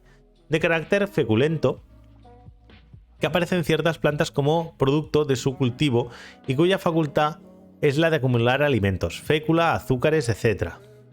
Por eso son tan nutritivas, porque básicamente es donde la planta acumula todo el alimento, todo el azúcar, todo lo acumula ahí. Y entonces, claro, son súper nutritivas. Es casi como una fruta en cuanto a nutrición, que facilitan la resistencia de la planta a ciertas circunstancias adversas, como por ejemplo que falten los nutrientes durante un tiempo. Además, sus grandes cualidades para la alimentación fresca en invierno multiplican sus aplicaciones entre los animales de leche, cerdos y otros. Súper importante porque las podemos sacar cuando queramos. Algunas de las especies más representativas son la remolacha, el nabo, la patata, la yuca y el llame. Las plantas forrajeras, para hacer forraje, básicamente para animales, para el ganado bovino, ovino, equidos y cápridos, ¿vale? Que constituyen su alimento y por lo menos una parte del volumen de la ración de estos animales. Lo más común, y somos exportadores internacionales aquí en España, la alfalfa. España exporta a nivel internacional la alfalfa, por ejemplo. Los tréboles también, el ryegrass en sus distintas variedades, etc. Muy bien. Plantas oleaginosas, ¿vale? que serían las plantas productoras de semillas oleaginosas, es decir, básicamente el girasol, el cacahuete, la colza, ¿de acuerdo? Y la planta oleácea por excelencia sería el olivo. Aquí en España, en Europa Mediterráneo, el olivo sería la creme de la creme. Bienvenido, cobija, bienvenido.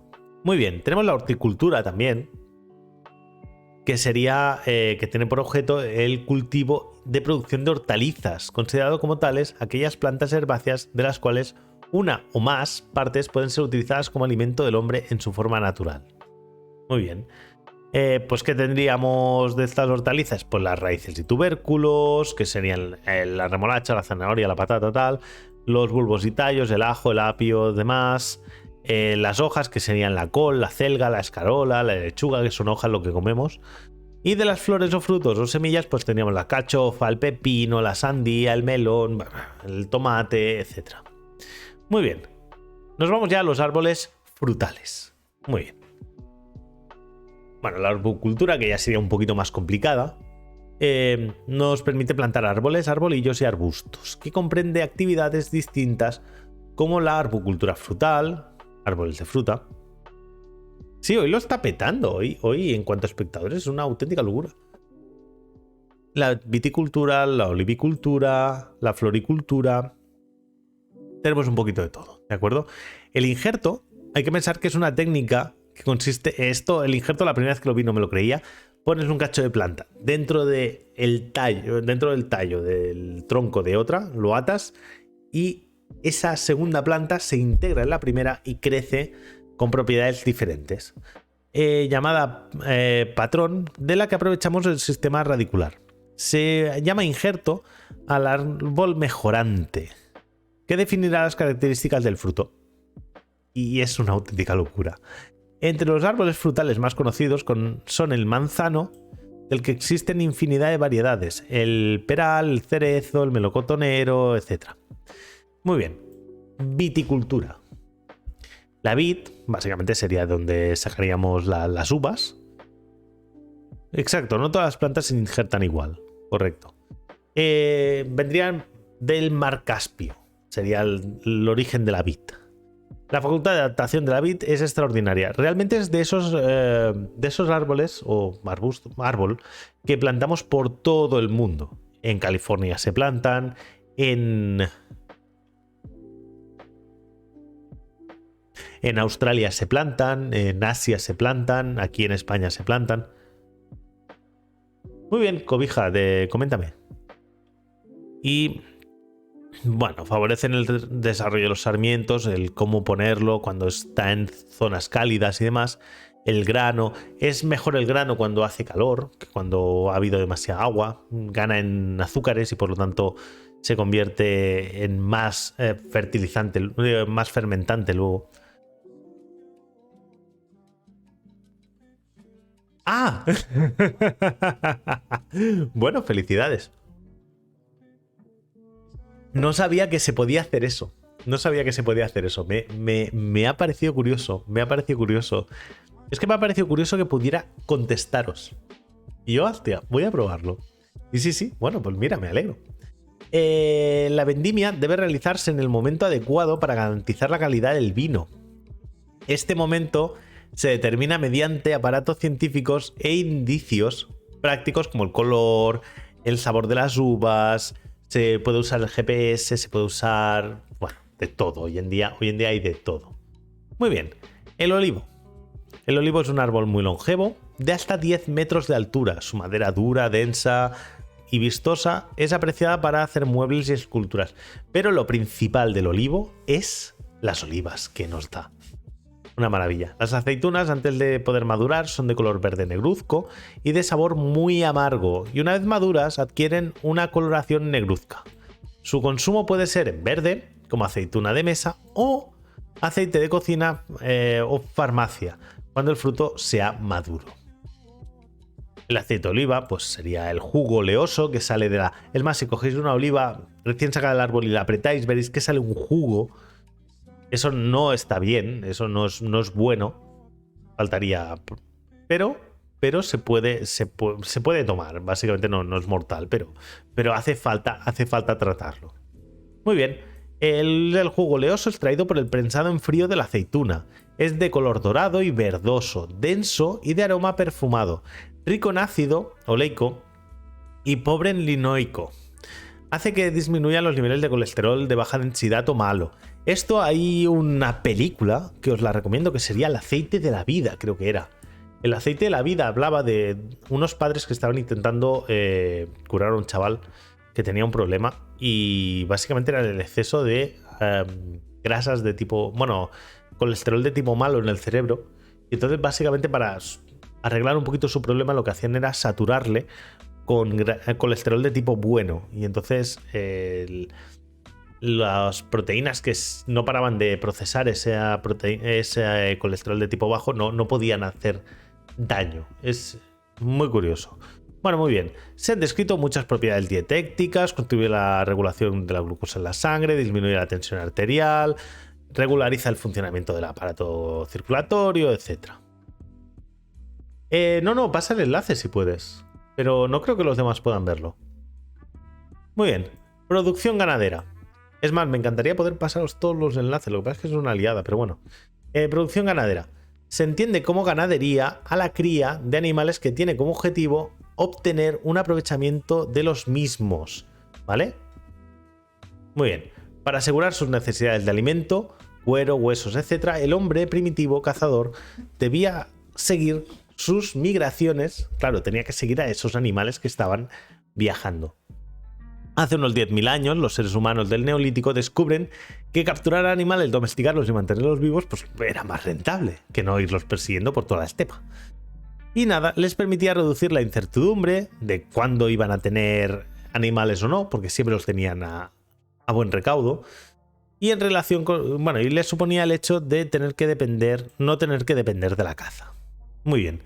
La domesticación de animales permite también utilizarlos para realizar trabajos agrícolas. Es decir, se convierten no solo en alimento, también en parte de nuestra producción. Nuestra producción dependía de que esos animales trabajasen. Muy bien. Además, sus excrementos se podían utilizar como fertilizantes, es decir, le sacamos todo el jugo posible. Muy bien, vamos a ver los sistemas de explotación de la ganadería, que podemos dividir en tres: la extensiva, la intensiva y la mixta. Y cada una con su función. Muy bien. Venga, la explotación extensiva. Básicamente es cuando estamos trabajando con ganado ovino, caprino, que bueno, y también a veces el vacuno y el porcino. Sobre todo, por ejemplo, aquí tendríamos para el porcino el tema de las dehesas. Para el vacuno serían los prados. Y las cabras y las ovejas básicamente sí que son extensivas por naturaleza. Sería cuando usamos una gran cantidad de terreno por animal, básicamente. Este sistema de ganado permanece todo el día, o gran parte del día en el campo, al cuidado del pastor y vuelven al aprisco o corral a la caída de la tarde. Durante el buen tiempo pasan la noche en el redil. Básicamente lo que tenemos es un animal que está en el campo a recaudo del pastor y ya cuando va llegando la noche lo recogen y lo tienen otra vez en el redil. Muy bien. La alimentación es a base de los pastos, lo que se encuentre, y forrajes en terrenos poco productivos. Es decir, si el terreno no lo da, pues habrá que complementar lo que ellos coman con forraje. Por lo que la carga ganadera suele ser baja, es decir, el coste de producción suele ser bajito. La productividad también suele ser baja, pero la calidad suele ser alta. El tipo de alojamiento es muy sencillo, solo protegen del sol excesivo, la lluvia, el viento, el frío, etc. Muy bien. Explotación intensiva sería el caso contrario.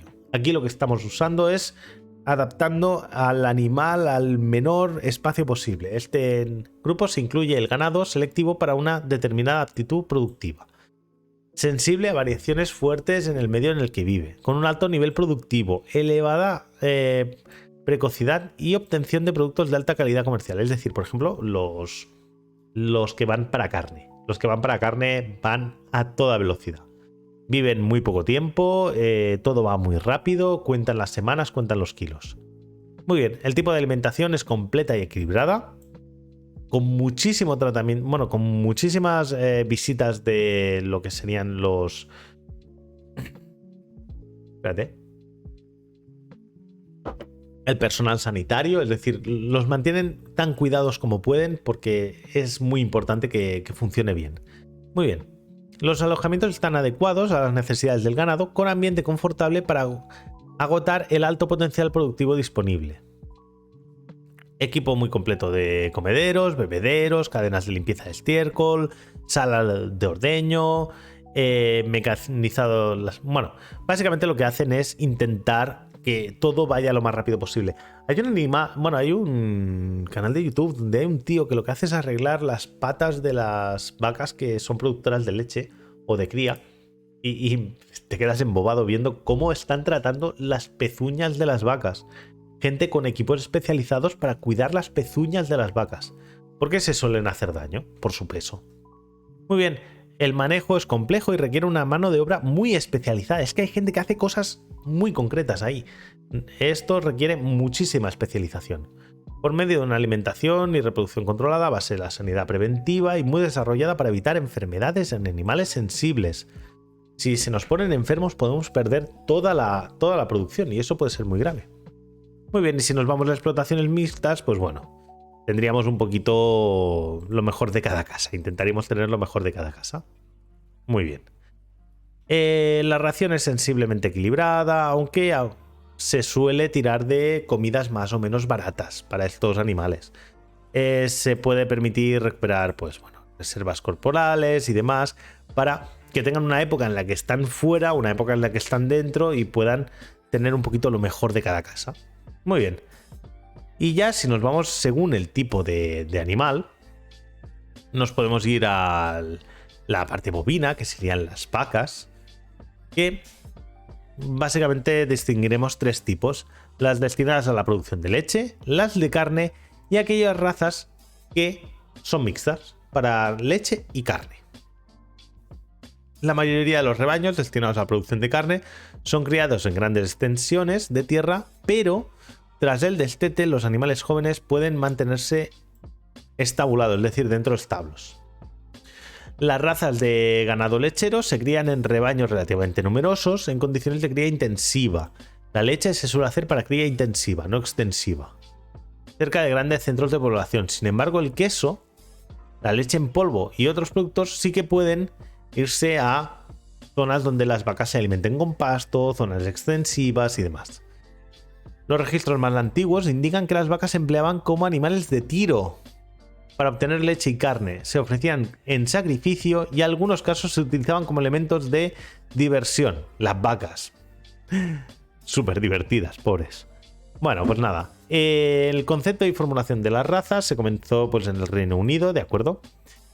Y básicamente pues en el siglo XIX es cuando se ordena un poquito todo este tema. Hasta entonces era bastante mixto todo. Muy bien. Ganado lechero.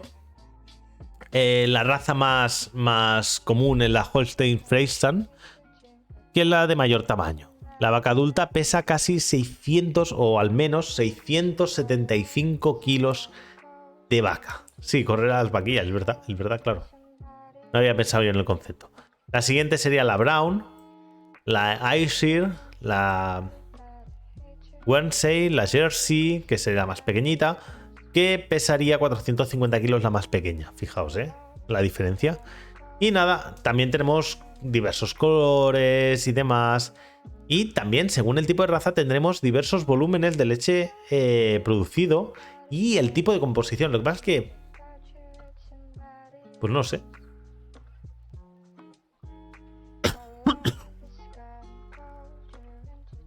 Espérate.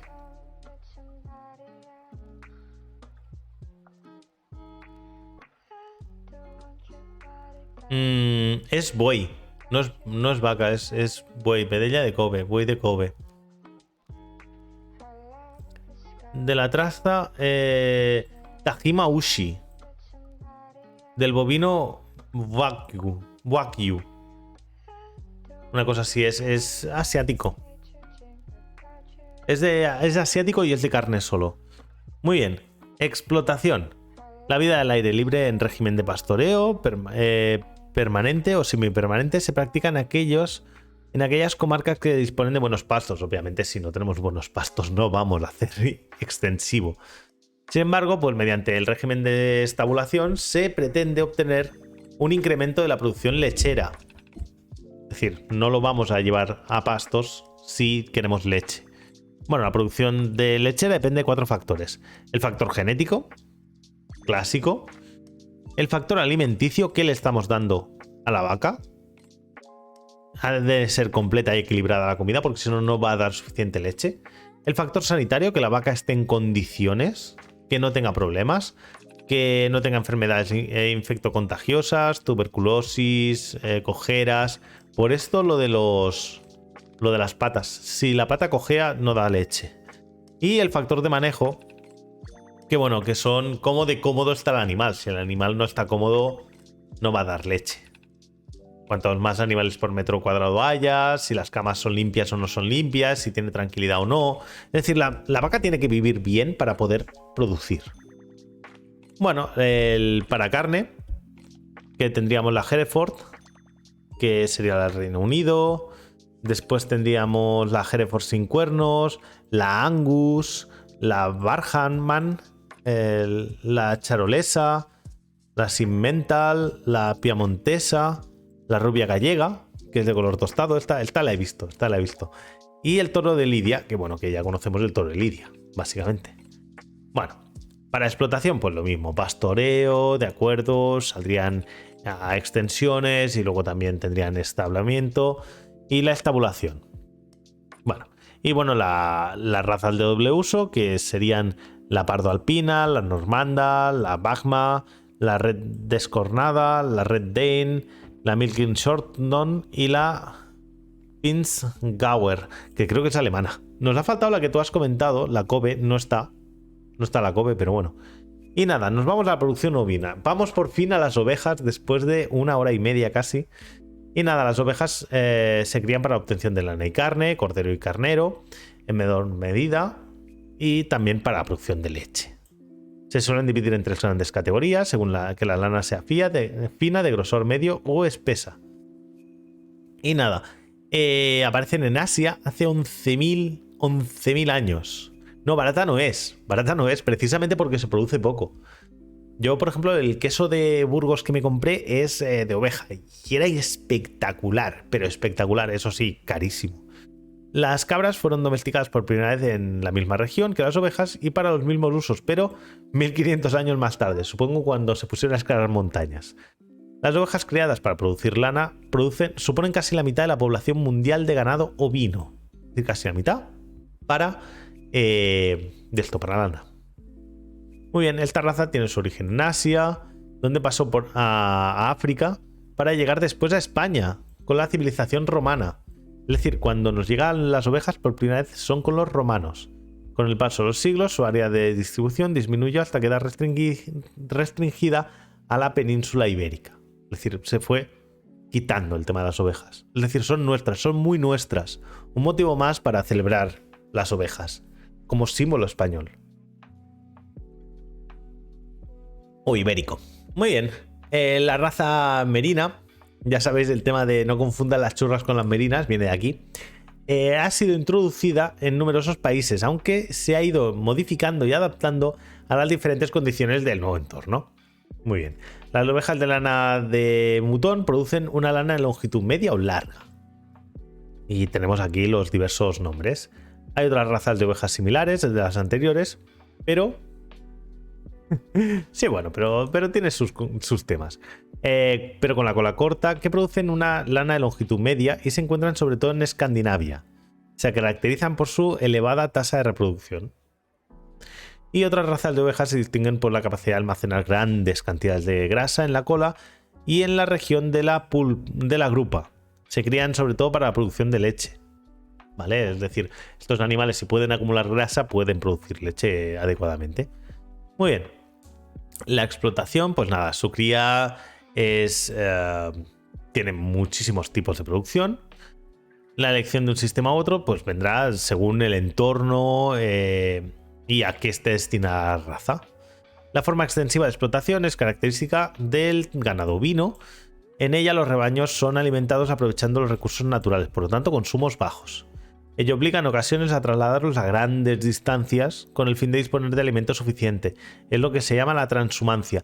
Era muy común ver por los caminos de los campos a pastores con sus perros y grandes cantidades de ovejas circulando. Caminando por el entorno. Es una imagen bastante idílica. Pero bueno, en el régimen de explotación intensivo, los animales se tienen en régimen de estabulación libre, es decir, dentro de aprisco o local cerrado, pero que comunica con una especie de parque, una zona donde se pueden esparcir. De ahí las cañadas reales, correcto. En el sistema de explotación semi-intensivo, los animales alternan la estabulación con el pastoreo. Y bueno, nos vamos a la producción porcina, ¿no? Que sería uno de estos animales míticos. Bueno, el cerdo doméstico adulto tiene un cuerpo pesado y redondeado, hocico comparativamente largo y flexible, patas cortas con pezuñas, 4 dedos y una cola corta. Muy bien. Magníficamente adaptados para la producción de carne, digamos que son animales que están adaptados para la carne, no es intensivísimo. Pensad que el periodo de gestación son 114 días y pueden tener camadas súper numerosas. Y además crecen con rapidez, son omnívoros, comen cualquier cosa que les eches, consumen una gran variedad de alimentos y tal vez una de las razones que condujeron a su domesticación. Es decir, es el tipo de animal más agradecido para la domesticación que existe. Como fuente de alimento, convierten los cereales como el maíz, las leguminosas como la soja en carne. Básicamente son fábricas de carne. Además de la carne, el cerdo también se aprovecha del cuero, la piel, para hacer maletas, calzado y guantes. Las cerdas para confeccionar cepillos, que serían los pelos, ¿vale? Son también fuente prima de grasa comestible, aunque en la actualidad se prefieren las razas que producen carne magra, es decir, carne con menos contenido de grasa, ¿de acuerdo? Además, proporcionan materia prima de calidad para la elaboración del jamón, otro producto aquí muy querido. Muy bien, España. Vale, ya está. España cuenta con varias denominaciones de origen de jamones, entre las que cabe destacar el guijuelo, el jamón de Teruel, de Huelga y la dehesa de Extremadura. Conocidísimos, queridísimos y además muy deseados en lo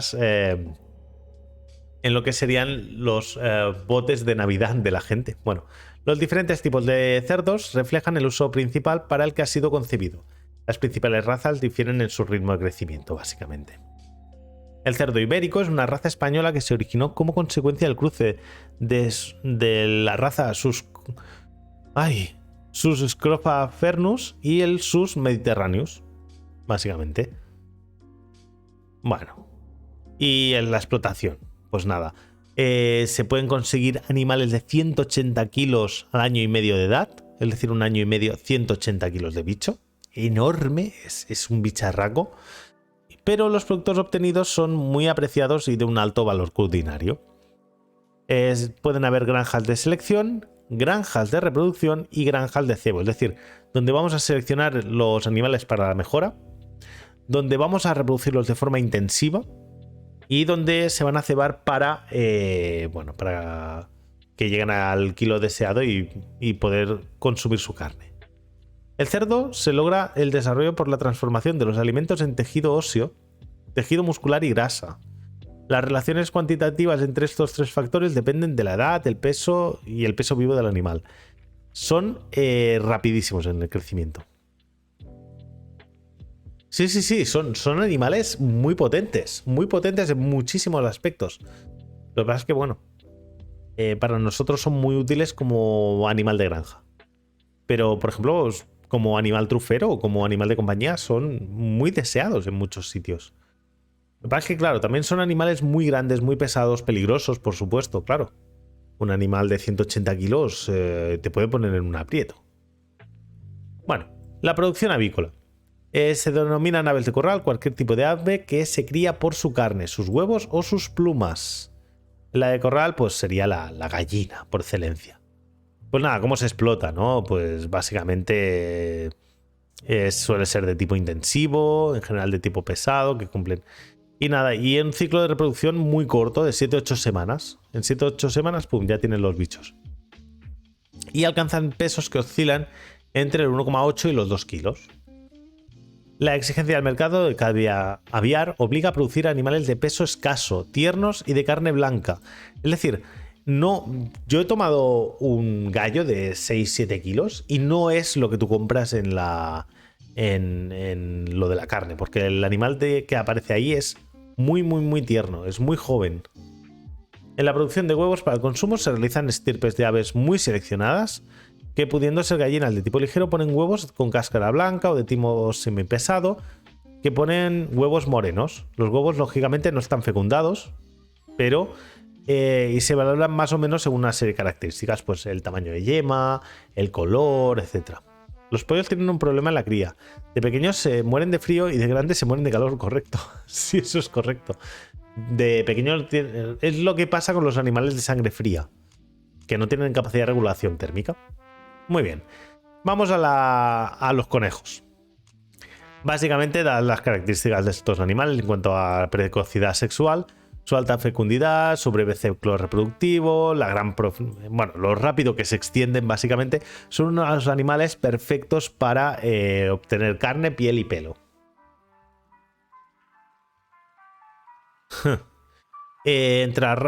Hay diversos tipos de conejos. Y bueno, ¿cómo se explotarían, no? Pues se suelen establecer diferentes ciclos de explotación, ya sea extensivo, semi-intensivo o intensivo. Y el ciclo intensivo es que es rapidísimo, son de 33 días.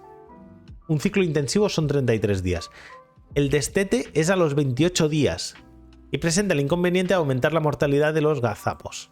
Es decir, el problema es que en el momento del destete es cuando el animal, pues a lo mejor no tira adelante.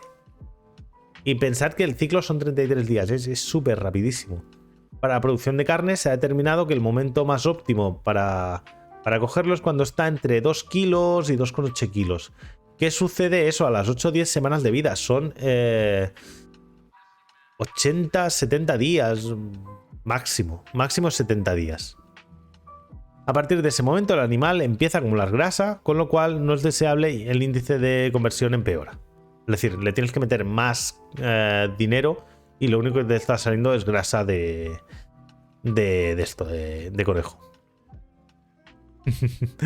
Para la producción de piel, pues también se han de tener en cuenta muchos otros factores, ¿vale?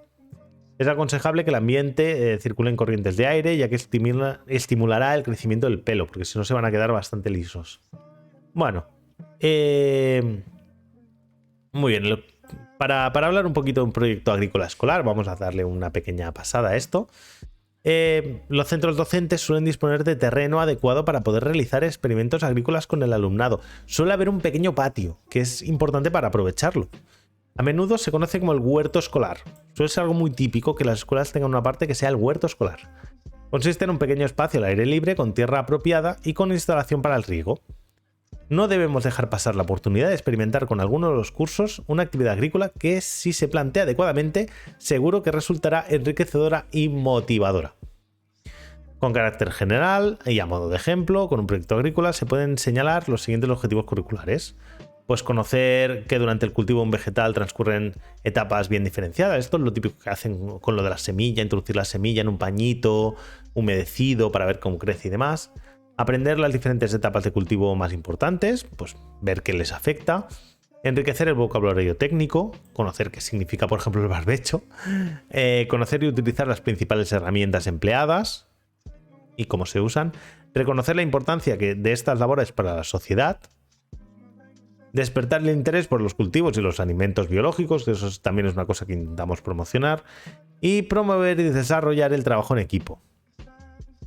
El típico garbanzo del vaso de yogur de cristal con algodón. Ese es un clásico. Ese es un clásico que hemos hecho, creo yo, los que tenemos más de 30 lo hemos hecho todos. Esos yogurts Danone de cristal. Bueno, y básicamente nos dicen un poquito pues las competencias básicas que adquirirían los alumnos. Pues la competencia en comunicación lingüística, la competencia matemática, porque tienen que hacer diversos cálculos y demás, la competencia en el conocimiento y la interacción con el mundo físico, que es una de las más importantes. En mi caso fueron lentejas, dicen por aquí. Bueno, la competencia digital y el tratamiento de la información, muy importante, muy importante. Se puede decir que el campo no es solo tirar tierra, también hay una parte que podemos ayudar a los chavales a adaptarse al nuevo mundo moderno, la competencia social y ciudadana, la competencia cultural y artística, competencia para aprender a aprender, importante también, y la autonomía e iniciativa personal. Pues nada, un poquito se puede meter una serie de contenidos, pues por ejemplo, el cálculo de rendimientos y otros datos requeridos, en plan de ¿cuánto agua hemos gastado para producir tanta materia orgánica? Pues venga, calcúlamelo. O el rendimiento agrícola también. La colaboración de trabajos asumiendo la importancia del trabajo en grupo. Pues oye, tú estás haciendo esto, pero yo estoy haciendo esto otro y tú esto otro. El uso responsable y seguro de las herramientas de agricultor. Es decir, se puede enseñar muchísimas cosas de esto. Y los chavales pues pueden aprender mucho. Pues nada, un poquito nos explica la metodología, la evaluación, cómo vamos a evaluar, pues identificación de las diversas etapas de los desarrollos, identificación adecuada de diferentes herramientas, un poquito los chavales sepan qué están haciendo y por qué. Y muy bien, vamos a hacer ya la conclusión del tema y nos acercamos al final. Y nada, vamos a hacer la conclusión. A lo largo del tema se han analizado los diversos elementos que integran los procesos de producción agropecuarios, distinguiendo los que tienen relación con la agricultura y los que tienen relación con la ganadería. En un principio se ha revisado pues, la evolución histórica de estos procesos para pasar a un análisis más profundo pues, de cada uno de ellos. Esta conclusión es muy de esta. Para finalizar el tema se escriben los elementos curriculares y demás.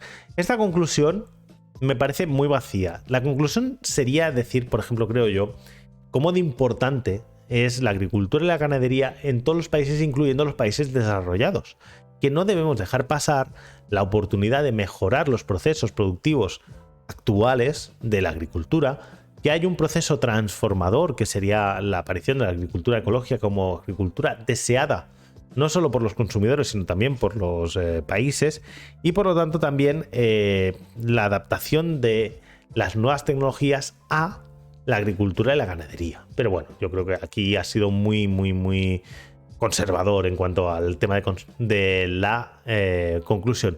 Y nada, nos vamos ya a despedir a la gente de YouTube, por supuesto, como siempre. Bueno, muchísimas gracias si habéis llegado hasta aquí, hasta el final del vídeo, por haberos visto el vídeo básicamente. Espero que os haya interesado, que os haya gustado, que os haya despertado interés, que os ayude a tener una visión más amplia de lo que es el campo, de lo que es la agricultura, de lo que es la ganadería. Y sobre todo, que si seguís estando interesados en seguir aprendiendo aquí en los temarios de las oposiciones de secundaria, o incluso simplemente si tenéis curiosidad por ver qué nuevos temas nos van a salir, recordad, cada noche de lunes a jueves aquí en Mar de Curiosidad en Twitch, y cada día, obviamente esos días, subiré el vídeo a YouTube para que lo podáis seguir viendo. Muy bien, si os ha gustado el vídeo, por favor dadle like, suscribiros al canal y compartirlo, que está bastante interesante. Así que nada, nos vemos, hasta otro día y buena prueba.